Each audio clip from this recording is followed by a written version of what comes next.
அனைவருக்கும் வணக்கம். இடையில செடியெல்லாம் தீர்ந்து போச்சு அப்படின்னு சொல்லிட்டு வீட்டில் இருந்த கொஞ்சம் கொஞ்சம் செடி மட்டும் தான் கொண்டு போனேன். அதனால தான் வீடியோஸ்லாம் போட முடியல. இப்போ திருப்பி செடி வாங்கிட்டு வந்துருங்க லோக்கல்லையே. நான் புதுக்கோட்டை போகிற அளவுக்கு டைம் இல்லை, முடியல. அதனால் சரி இப்போக்கி மக்களுக்கு கொடுக்கலாம் அப்படின்ட்டு செடியெல்லாம் போகிறது ரொம்ப கஷ்டமாக இருக்குது. இருந்தாலும் டெய்லி ஏதாவது ஒன்று ரெண்டாக எடுத்துகிட்டு போவேன் நான். இப்போ நான் வாங்கிட்டு வந்திருக்கிறேன், அதான் உங்களுக்கு ஃபோட்டோ அண்ட் வீடியோ சென்ட் பண்ணுறேன் நான். ஓகேவா?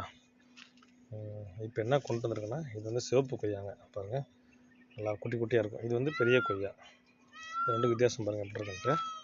இது இருக்குது. அப்புறம் மாதுளை. சில பேர் கேட்டிருந்தாங்க, சில பேர் நிறைய பேர் கேட்பாங்க, ஆனால் அவங்க திருப்பி கேட்க மறந்துடுவாங்க. நான் கண்டிப்பாக ஞாபகம் இருக்காங்க எனக்கு. மாதுளை, எலுமிச்சை இருக்குங்க, சின்ன நெல் இருக்குது, அப்புறம் பலாமரம், அப்புறம் பூச்செடி கொஞ்சம் இருக்குதுங்க. ஏற்கனவே வாங்கி மரம் வளர்த்தவங்களுக்கு கொடுக்க போகிறேன்.